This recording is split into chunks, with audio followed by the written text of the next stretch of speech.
आप सबसे पहले जाएं और एफआईआर प्राप्त करें। अरे पहले रिवाइज कर ले कहीं स्कोर कम ना हो जाए। जीओसी करते ही पूरी ऑर्गेनिक खुल जाएगी आपके साथ। पाखंड कपट त्याग, दूसरों से झूठ बोलता आया है, अपने से तो झूठ मत बोल यार। प्लीज नोट, टोटल काम की मुश्किल से 30% मेहनत है।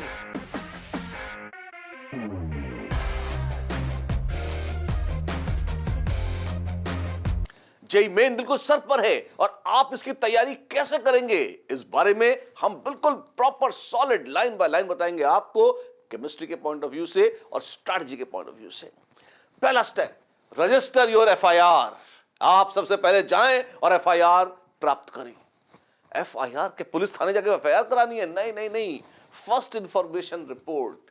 सबसे पहले आप जेईई मेन के पुराने किसी भी साल का मतलब 2021 का, 20 का या 19 का, जब से नया पैटर्न आया है, आप या लास्ट ईयर का, बेस्ट है लास्ट ईयर का कोई भी एक रैंडम पेपर निकालें और उसको पूरे विधि विधान से, टाइम लिमिट के हिसाब से, बगैर नकल करे, बगैर ड्रामा करे, बगैर कोई शॉर्टकट मारे, उसे ईमानदारी से दे दें।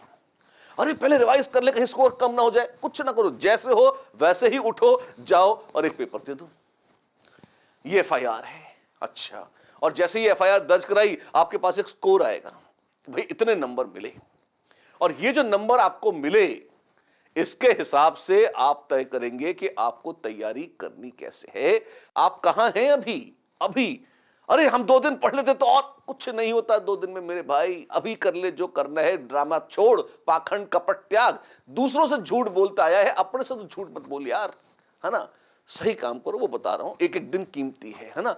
तो पहले तुरंत अभी जैसे ही ये वीडियो खत्म हो जाए एफआईआर दर्ज करा दें, मतलब 3 घंटा जेईई मेन का एक पेपर दे डालें, सीधे बिंदास बेलॉस, और जो भी नंबर आता हो, अच्छा बुरा गंदा बढ़िया, देखें उस नंबर को क्या है। उस नंबर के आधार पर मैं बताता हूं आपको आगे क्या करना होगा। हमें क्या करना होगा देखिए, अलग अलग रेंज में मैं सामने से हट जाता हूं ताकि आप दिव्य दर्शन कर लें। अलग अलग स्टेजेस हो सकता है आपके 300 नंबर में से 75 नंबर से भी कम आए।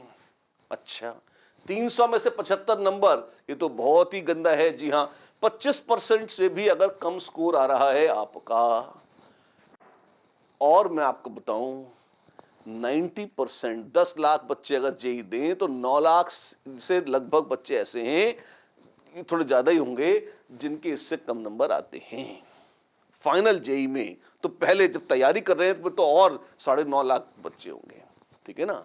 तो आपने क्या करना है, सबसे पहले अपना ये स्कोर प्राप्त करें। अरे हम तो टॉपर है, क्या बात करते हो, हमारे तो 400 नंबर आते हैं। अब 300 में से 400 कैसे आ जाते हैं तुम्हारे यार? 300 मैक्सिमम मार्क्स है, तो कंट्रोल में रहो, है ना। हो सकता है तुम्हारे बहुत नंबर आते हो। अगर मान लीजिए आपके जो है 75 से 100 नंबर के बीच में है, तो आप अपने प्रिपरेशन के लेवल 2 पर हैं। अगर 100 से 130 नंबर के बीच में हैं, तो आप अपनी प्रिपरेशन के लेवल 3 पर हैं। 130 से 160 के बीच में हैं, आप लेवल 4 पर हैं। इसके बियॉन्ड हैं तो लेवल 5 या और ऊंचे आसमानों तक पहुंच गए हैं आप। और हर स्टेज पे अलग अलग टाइम स्टैम्प्स लगे हुए नीचे, उनके हिसाब से आप अपनी स्ट्रैटेजी चेक कर सकते हैं कि आप यहां पर हैं, स्टेज 1 पर हैं तो वहां क्लिक कर दीजिए, तो वो कंटिन्यू हो ही रहा है। फिर 2 पर हैं तो टाइम स्टैम्प पे क्लिक करिए, सीधे 2 की कहानी सुन लीजिएगा क्या करना है आपको। 5 मिनट की बात है, पूरे सुन लो यार की फर्क पैंदा।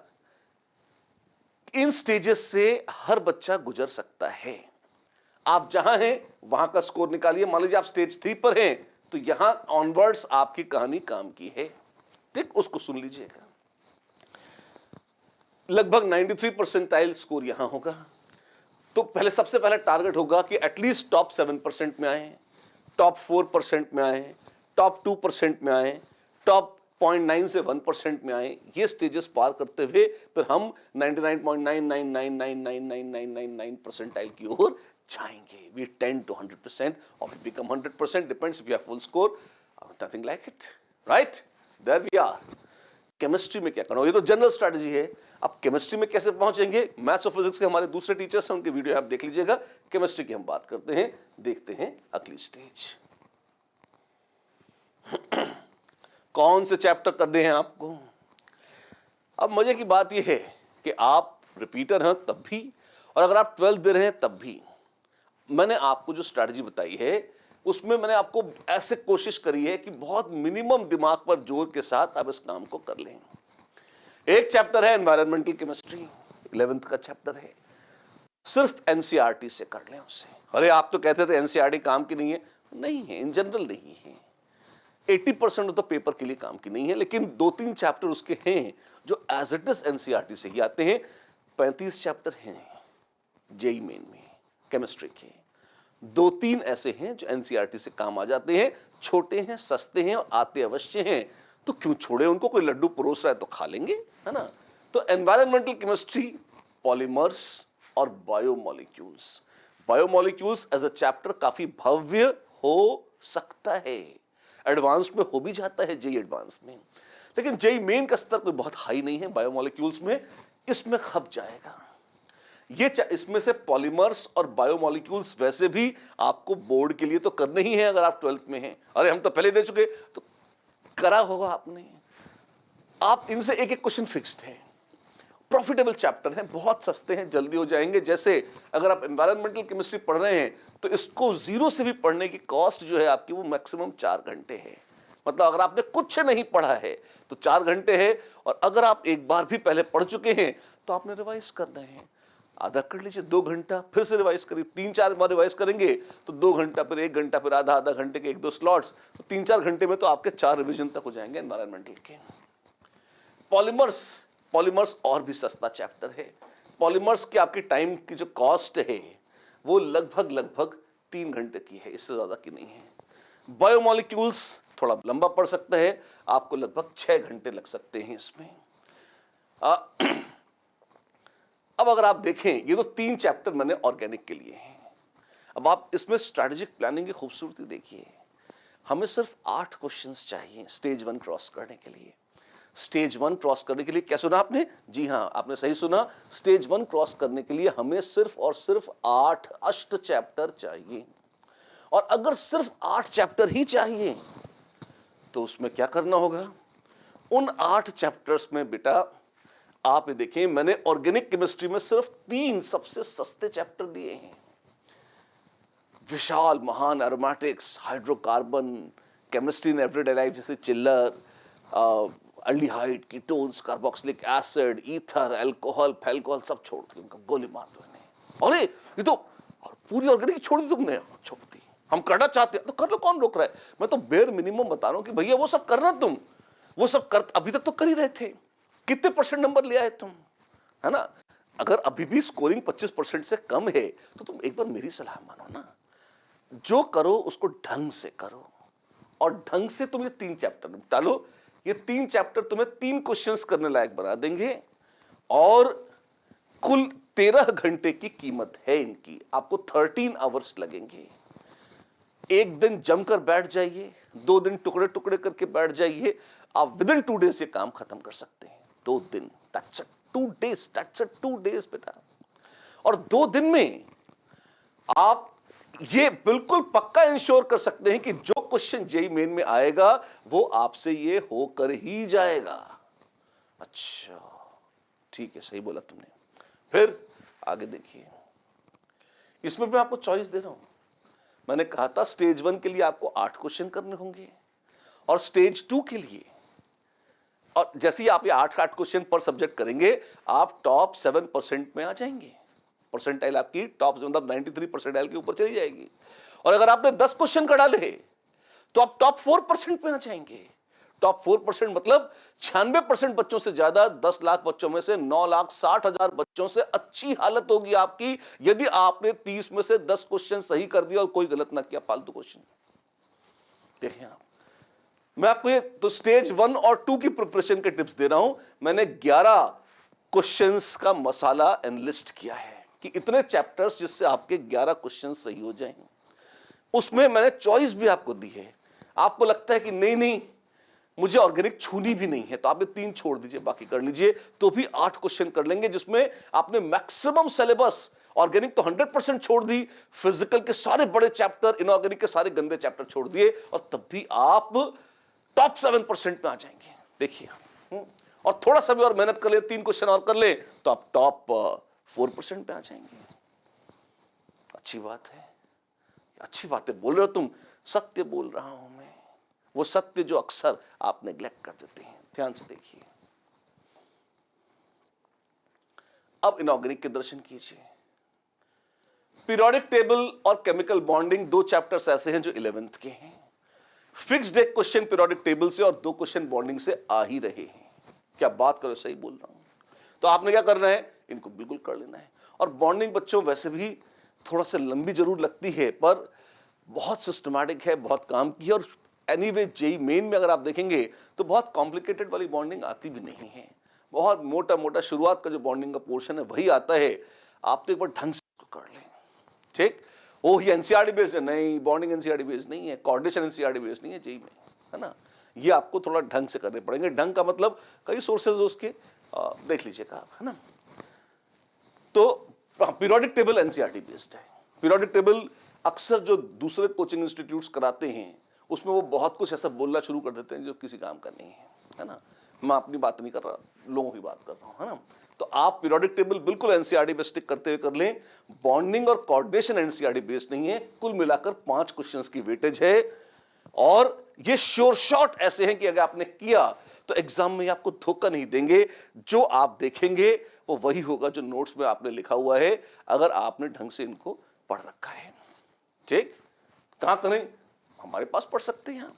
अच्छा, अपना विज्ञापन कर रहे हो, मैं तो सच बोल रहा हूं, हमारा तो कोई बहुत महान विज्ञापन क्या होगा, वैसे भी हो ही रहा है ना। लेकिन आपको इससे फायदा हो जाएगा। और कोई भी किसी भी ढंग के टीचर से भी पढ़ लोगे तो भी इतना पोर्शन तो लोग करा ही देते हैं।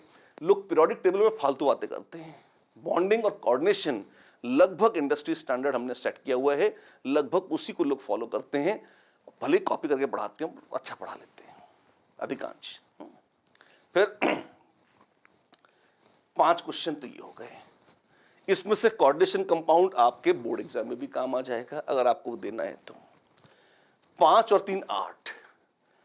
आप चाहें तो फिजिकल पूरी छोड़ दें। अगर आपने अभी तक कर लिया है तो भी आप अगेन टॉप 7 परसेंटाइल में आ सकते हैं, 93 परसेंटाइल क्रॉस कर सकते हैं अगर आपने मात्र इतना भी कर लिया केमिस्ट्री में, बशर्ते साथ साथ मैथ्स फिजिक्स भी उतनी कर लिया आपने। नीचे उतरिए, आप क्या है, अब आपके पास है फिजिकल के 3 टॉपिक। मोल, जो कि बहुत ही इजी क्वेश्चन है। मोल काफी टफ भी हो सकता है, पर जेई मेन हमेशा मोल का एक अति लल्लू क्वेश्चन पूछता है, आप उसे कर लें। ऐसे तो एटॉमिक स्ट्रक्चर और बाकी भी हैं, पर वो थोड़े से लंबे और कंटॉर्टेड पढ़ सकते हैं, भारी पढ़ सकते हैं आपको। तो सबसे आसान 3 चैप्टर मैंने आपके लिए निकाले हैं। 11th से मोल और 12th से सॉल्यूशंस और काइनेटिक्स। श्योर शॉट एक क्वेश्चन आएगा, श्योर शॉट लल्लू होगा और श्योर शॉट आपसे हो जाएगा अगर आप ये पढ़कर गए हैं। तो मैंने यहां 9 चैप्टर और 11 नंबर की वेटेज की चर्चा करी है। सबसे पहले आपको 8 नंबर या 8 क्वेश्चंस, सॉरी नंबर नहीं, 8 क्वेश्चंस पक्के करने हैं। तो मैं तो यहां तक भी कह रहा हूं कि इन 11 में से भी 11 क्वेश्चंस का जो मैंने आपको बात बताई है, इन 11 क्वेश्चंस में से आप 1-2 चैप्टर छोड़कर इन 3, अगर एक नंबर के 3 भी छोड़ दो तब भी उनको भी छोड़कर आप 8 क्वेश्चन तो निश्चित इंश्योर कर सकते हो। टाइम कॉस्ट नहीं बताई आपने। टाइम कॉस्ट मतलब कितना वक्त लगेगा, वक्त बता देता हूं आपको कितना लगेगा। पीरियोडिक टेबल अगर आप ढंग से पढ़ोगे तो भी मैक्सिमम 6 घंटे में हो जाएगा आपका। बॉन्डिंग आपके लगभग 12 से 15 घंटे ले सकती है। कोऑर्डिनेशन कंपाउंड्स भी आपके करीब 10 घंटे तो लेगा ही लेगा। मोल कंसेप्ट 4 घंटे, सॉल्यूशंस 4 से 6 घंटा, 5 मान लीजिए ज्यादा से ज्यादा, और काइनेटिक्स भी 5 घंटे के ऊपर नहीं लगी। ये मैं तब बात कर रहा हूं जब आप पूरा ढंग से इसको क्लासेस से करेंगे तब, है ना। थोड़ा सा रिवीजन दोबारा, पहले से पढ़ा हुआ है आपने और रिवीजन कर रहे हैं तो ये टाइम और कम हो जाएगा। टोटल जोड़ के बताओ कितना है, जोड़ लेते हैं। ऑर्गेनिक के 13 घंटे हैं। अगर यहां देखें 21 घंटे नहीं, 31 घंटे हैं इनऑर्गेनिक के और 14 आवर्स के आसपास हैं आपके फिजिकल के। इनऑर्गेनिक में बड़ा टाइम लग रहा है, वेटेज भी ज्यादा है ना, 3 की बजाय 5 क्वेश्चन कर रहे हैं हम। तो आप देखिए टाइम लगभग दुगना हो गया है, क्योंकि अच्छा विस्तार भी काफी होता है, उसमें थोड़ा सा अभ्यास भी करना पड़ेगा आपको, लेकिन हाँ, this will be a time well spent. 13 और 14 27, तो 48 आवर्स लगभग है। अगर आप लगभग 6-6 घंटा रोज पढ़ते हैं तो 8 6 48, 8 दिन की माया है। 8 दिन में आप ये पूरा कर लेंगे, 11 क्वेश्चन करने लायक हो जाएंगे 8 दिन में। फिर 1-2 दिन आपने मान लीजिए आराम कर दिया, मक्कारी कर ली, जो कि करनी नहीं चाहिए आपको। मैक्सिमम 10 दिन, और भी बहुत गिर गए, हद से हद 2 हफ्ते, 2 हफ्ते, हद से हद 2 हफ्ते, जिसमें आप फिजिक्स और मैथ भी साथ साथ खूब कर रहे हैं। मिड मार्च तक आप अगर ये कर ले तो आप टॉप 4% में 96 परसेंटाइल क्रॉस कर जाएंगे। ऑल इंडिया रैंक 1 से लेकर 40,000 तक की रेंज में आप निश्चित आ जाएंगे। आपको बस इतना कर लेना है, जिसमें मैंने सारे टफ चैप्टर छुड़वा दिया, आपके पूरी ऑर्गेनिक छुड़वा दिया। आप देखें, अरे हमें पसंद थी तो कर लो, कौन रोक रहा है? पहले इतना तो करो यार। तुम सब कुछ दबोचने के चक्कर में सब खो देते हो। मैंने तुम्हें लोएस्ट हैंगिंग फ्रूट्स बताए हैं जिसमें कभी गलती नहीं होती। ऑर्गेनिक में कोई मैकेनिज्म गलत कर जाते हो, कुछ हो जाता है। जे अब टफ क्वेश्चंस पूछ रहा है ऑर्गेनिक से, है ना, मतलब जीओसी वीओसी सब छोड़ दी। मैंने बहुत बेयर मिनिमम करवाया है तुमको। मैं सामने से एक बार हट जाता हूं, तुम देख लो इसको अच्छे से, और चाहे तो स्क्रीनशॉट्स ले लो। ये क्वेश्चंस ऐसे हैं, इसमें ये आगे ये क्या लिखा हुआ है? ये घंटे लिखे हुए हैं। These are number of hours tentatively, है ना। जितना आपको अगर पढ़ना होगा, आपकी एफिशिएंसी के हिसाब से थोड़ा बहुत टाइम ऊपर नीचे हो सकता है, लेकिन ये 8 दिन में डुएबल है अगर आप जुट जाएं तो। और अगर थोड़ा कम भी जुटते हैं तो वर्स्ट कम वर्स्ट 2 हफ्ते में तो श्योर शॉट किया जा सकता है। और ऐसा भी नहीं कि आप प्रिपरेशन आज चालू कर रहे हैं, यार पहले कुछ तो पढ़ा होगा ना जिंदगी में। सरसरी निगाह से आधा अधूरा कुछ तो देख, हेडिंग तो पढ़ी होगी ना कम से कम। एक बार पढ़ा लिए इसको, आप पाएंगे बहुत शांति से आपका ये काम बहुत चकाचक हो जाएगा, राइट। लेकिन हमें तो ऊपर जाना है। ये थी stage 1 and stage 2, first 11 questions तक। स्टेज 1 में हमने कहा था 8 क्वेश्चन कर लेना, स्टेज 2 में 10 तक कर लेना। हमने 11 तक की माया समेट कर आपको बता दी है, जो कि अगले 2 हफ्ते के अंदर अंदर गारंटीड फिजिक्स और मैथ्स को टाइम डिवोट करते हुए भी अगर आप जुट जाएं, जी जान से लग जाएं, आप 2 हफ्ते के अंदर आप 9,60,000 बच्चों को पछाड़ते हुए टॉप 40,000 में अपनी जगह निश्चित करा सकते हैं। लालच नहीं करना है और गलत सलत आंसरों पर -1 नहीं कमाना है, और इनको पूरा कर लेना है। इतना आप जरूर करें, ठीक है? अच्छा ठीक है, और बताते हैं आपको। देखिए ये क्या है, इसको देखिए, बढ़िया है ये भी। स्टेजेस 3 और 4 देखिए आप, क्या है ये? देखिए आपके पास है, अगर आप अब नंबर और आगे ले जाना चाहते हैं तो 12th का एक चैप्टर है जो आपने बोर्ड के लिए पढ़ा होगा, मेटलर्जी। उसको ढंग से पढ़ लीजिए एक बार। क्या एनसीईआरटी बेस्ड है? एनसीईआरटी इसमें यूजफुल है, 100% नहीं तो एक बड़ा हिस्सा जरूर आप एनसीईआरटी से कर ले, और थोड़ा बहुत और करके हो जाएगा। मैंने इनफैक्ट चुन के वही क्वेश्चंस या वही चैप्टर निकाले भी हैं जो उस अंधविश्वास के साथ करस्पॉन्ड करते हैं एनसीईआरटी बेस्ड के हिसाब से, है ना। जो एनसीईआरटी बेस्ड नहीं थे उनको तो मैंने हटा भी दिया है, जितना हटा पाया। मेटलर्जी और सरफेस आपके बहुत सारे, ये काफी हद तक एनसीईआरटी बेस्ड हैं जेईई मेन के लिए। एडवांस के लिए नहीं, एडवांस में थोड़ा सा और ढंग से पढ़ना पड़ेगा आपको। पर वैसे भी आप 12th के चैप्टर्स हैं, अगर बोर्ड की परीक्षा दे रहे हैं तो वैसे भी पढ़ेंगे, और नहीं भी दे रहे हैं तो भी ये यूजफुल है, पढ़ लीजिएगा। अभी तक मैंने हाथ नहीं लगाया था ऑर्गेनिक को, क्यों?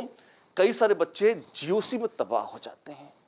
मीसोमेरिक इफेक्ट, कॉन्ट्रीब्यूटिंग स्ट्रक्चर्स लिखना, वो कॉन्फिडेंट नहीं रहते।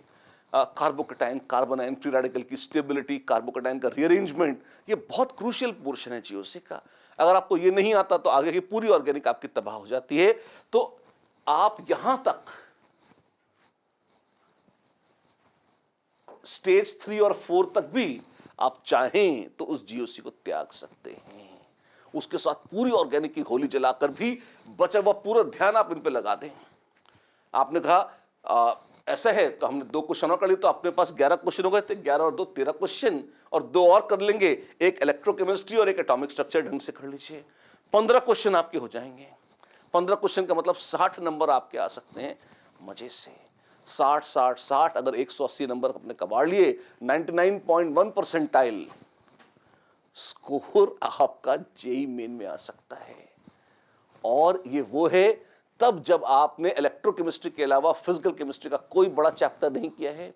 इनऑर्गेनिक के सबसे ज्यादा नफरत किए जाने वाले SP, D block, F block, qualitative छोड़ दिए हैं, पूरी तरह से हाथ भी नहीं लगाया है, ऑर्गेनिक पूरी छोड़ दी है, तब भी आप 99 परसेंटाइल क्रॉस कर सकते हैं। आप देखिए इस कैलकुलेशन की खूबसूरती देखिए। अरे तो हम तो जीओसी और एरोमेटिक्स कर लेंगे, बड़े आसान है, तो हमें अच्छे लगते। अगर आपको अच्छे लगते हैं तब भी आपके पास फ्लेक्सिबिलिटी है, आप इनमें से भी एक आध छोड़ दें और ये कर लें। जीओसी करते ही पूरी ऑर्गेनिक खुल जाएगी आपके सामने। जीओसी का थोड़ा सा इस सेंस में महंगा चैप्टर है कि आपको उसमें दिमाग लगाना पड़ेगा, समय और ऊर्जा आपकी नष्ट होगी। जैसे मेटलर्जी 6 घंटे में हो जाएगी बहुत आराम से, सरफेस केमिस्ट्री भी 4 से 5 घंटे में, मैक्सिमम 4 घंटे में जाती है ना। जीओसी में दम लगेगा कितना। अगर ढंग से आप जीओसी तसल्ली से करना चाहते हैं तो आपको लगभग इसमें 16 घंटे लगेंगे। क्या बात कर रहे हो, जीओसी में जान लगती है। अरे एक क्वेश्चन करने के लिए वहां 4 घंटे, मैंने इसीलिए कहा था बाद में प्रायोरिटी दी थी इसको। लेकिन जीओसी अकेली जीओसी नहीं है, जीओसी के फंडे ऑर्गेनिक के हर चैप्टर में लगते हैं। तो ये जीओसी के जो 16 घंटे लगेंगे वो सिर्फ यहाँ 1-2 क्वेश्चन में नहीं, अगर आगे आप कुछ भी करोगे तो हर चैप्टर में क्योंकि काम आएंगे। तो वो एक्चुअली ये एक ऐसा एसेंशियल गेटवे है जिसको आप अवॉइड नहीं कर सकते। बॉन्डिंग में भी अगर आपने इनऑर्गेनिक में देखा होगा काफी हमने ज्यादा टाइम दिया था, क्यों? क्योंकि उसके बगैर आगे और कुछ होता नहीं है। एरोमेटिक्स आप 10 घंटे में कर लेना मैक्सिमम। एरोमेटिक्स में कुछ 11th का पोर्शन है बेंजीन का, कुछ 12th का है, कौन सा? फिनॉल और एनिलीन और नाइट्रोबेंजीन का। लेकिन कम से कम 2 क्वेश्चन उससे आ जाते हैं कम से कम। कभी कभी किस्मत अच्छी हुई तो 3-4 भी आ जाते हैं, मैं वो तो गिना ही नहीं है, इतना कर लिया। इनमें से एक ही टफ चैप्टर है और वो है इलेक्ट्रोकेमिस्ट्री, और वो भी जेईई मेन में बहुत टफ नहीं आता। ये बोर्ड के स्तर से थोड़ा सा ही ऊपर नीचे करके इलेक्ट्रोकेमिस्ट्री जेईई मेन में खप जाता है। मजा इसका आता है एडवांस्ड में। जेईई मेन में इलेक्ट्रोकेमिस्ट्री, क्योंकि मेन तो बहुत एक अजीब सा एग्जाम है, तो इलेक्ट्रोकेमिस्ट्री जो आपके जेईई एडवांस में काफी इज्जत की निगाह से देखा जाता था, मेन में उसको चिल्लर सरफेस केमिस्ट्री के बराबर ही हाँक देते हैं। भले ही मेहनत सरफेस में बहुत कम लगे, इलेक्ट्रो में बहुत ज्यादा लगे। इलेक्ट्रो लगभग आपकी 12 घंटे लेगी अगर आपको ढंग से करनी है, और एटॉमिक स्ट्रक्चर भी आपका कम से कम 12 घंटे लेगा, थोड़ा ज्यादा ही ले सकता है। ये बचे हुए चैप्टर्स जैसे जैसे आप करना शुरू करेंगे वक्त की कीमत बढ़ती जाएगी। आगे आने वाले चैप्टर्स इनसे थोड़े से टिपिकल हैं, वो आपका ज्यादा समय, ज्यादा अटेंशन मांगेंगे और ज्यादा एनर्जी भी मांगेंगे। लेकिन बच्चों अगर आप इतना भी कर लेते हैं तो 1 2 3 4 5 6 7 8 7 to 8 क्वेश्चंस एडिशनल, यानी कि टोटल पिछले 11 और ये 7-8 जोड़ लो तो 18 से 19 क्वेश्चन हमने कर लिए हैं। टॉप 99 परसेंटाइल यानी अब टॉप 1 परसेंटाइल में हम प्रवेश कर चुके हैं अगर हम इतना भी कर लेते हैं तो, राइट। लेकिन आप कहेंगे हमें तो ऑलरेडी इससे भी महान टॉपर है, हम तो, हमारा तो और अच्छा स्कोर आ रहा है। सर अब बताइए हमारे लिए क्या है? तो बच्चों जैसे जैसे आपका स्कोर बढ़ता जाएगा, जनरल फॉर्मूले आपके लिए कम वर्क करेंगे। आप इसको आप समझें कि जो टॉपर्स होते हैं या जिनके स्कोर अच्छे आते हैं, उनको अगर हमको सलाह देनी है तो एक कॉमन जेनेरिक सलाह हर बच्चे के काम नहीं आती। फिर हमें आपको देख कर सलाह देनी पड़ती है कि आप कौन से टॉपिक अच्छे हैं, कौन से वीक हैं। आपके जो टॉपिक्स वीक हैं उनमें क्या कोई ऐसा है कि भाई कई बार तो है ना, बड़े चैप्टर्स में सब कुछ वीक नहीं होता, कहीं कहीं कुछ गड्ढे होते हैं, उनको भर के काम चल जाएगा तो कम एफर्ट में फटाफट उनको ब्रश कराते हैं, है ना। या पूरे पूरे बड़े टॉपिक आपके वीक हैं तो देखना कि वो इस लायक हैं कि नहीं, कि प्रॉफिटेबल है, कितना काम करना पड़ेगा, क्या करना पड़ेगा। उसमें इतने सारे परम्यूटेशन कॉम्बिनेशन हो जाते हैं कि हम एक कॉमन फॉर्मूले से, एक लाठी से सबको हाँक नहीं सकते। वहां फिर हमें 1-on-1 मेंटरिंग की आवश्यकता पड़ती है। तो जहां तक जेनरिक चल सकता था 99 परसेंटाइल, 99 पॉइंट कुछ परसेंटाइल तक भी, वहां तक तो हमने बता दिया। इतना भी करेंगे, प्लीज नोट, टोटल काम की मुश्किल से 30% मेहनत है ये, जिसमें हम टॉप 1% में आ गए, बढ़िया कॉलेज आ गया। और कई बच्चे तो कहते हैं हो गया इतना, इससे ज्यादा बात ही मत करो। उनके लिए तो ये बहुत है। उससे भी ऊपर आप उठना चाहते हैं तो फिर हम भी यही हैं, आप भी वही हो। Just all you need to do stand a message, will talk. आपको कुछ मेंटरिंग चाहिएगी तो we can mentor you, and if you need some help we are always there. Otherwise also बहुत सारे लोग हैं, आप किसी से भी हेल्प सीख कर सकते हैं। लेकिन फिर स्पेसिफिक और चाहिए तो खुद भी कर सकते हैं। अगर आप खुद अपनी वीकनेसेस आइडेंटिफाई करके उन पर वर्क करके रेक्टिफाई कर सकें, वो काम भी हो जाएगा। राइट, चलिए, तो इसको शेयर करना मत भूलना। शेयर करके हम कंपटीशन बढ़ा रहे हैं। शेयर करके पहली बात तो ये हो सकता है आप जेई दे चुके हो, आप अपने जो रिलेटिव्स जो जेई देने की तैयारी कर रहे हैं, कुछ कर रहे हैं, इवन शुरू में प्लानिंग कर रहे हैं, मान लीजिए वो 10th में है, 11th में है, स्ट्रैटेजिक आइडिया तो आपको उनको शेयर जरूर करना चाहिए। अच्छी बात है, जितनी फैलाई जाए उतना अच्छा है। तो आप शेयर करें, अपने ग्रुप में तो कम से कम शेयर करें, जितने लोगों के साथ कर सकते हैं करें। लाइक और सब्सक्राइब तो आपने करना ही है, तुरंत करिए। And I wish you all the best. पढ़ते रहिए, कमेंट बॉक्स में कमेंट करके और बताइए आप कुछ और सुनना चाहते हैं, कोई और सलाह चाहते हैं, हम बात करेंगे। That's it, have a great time, bye bye, have fun.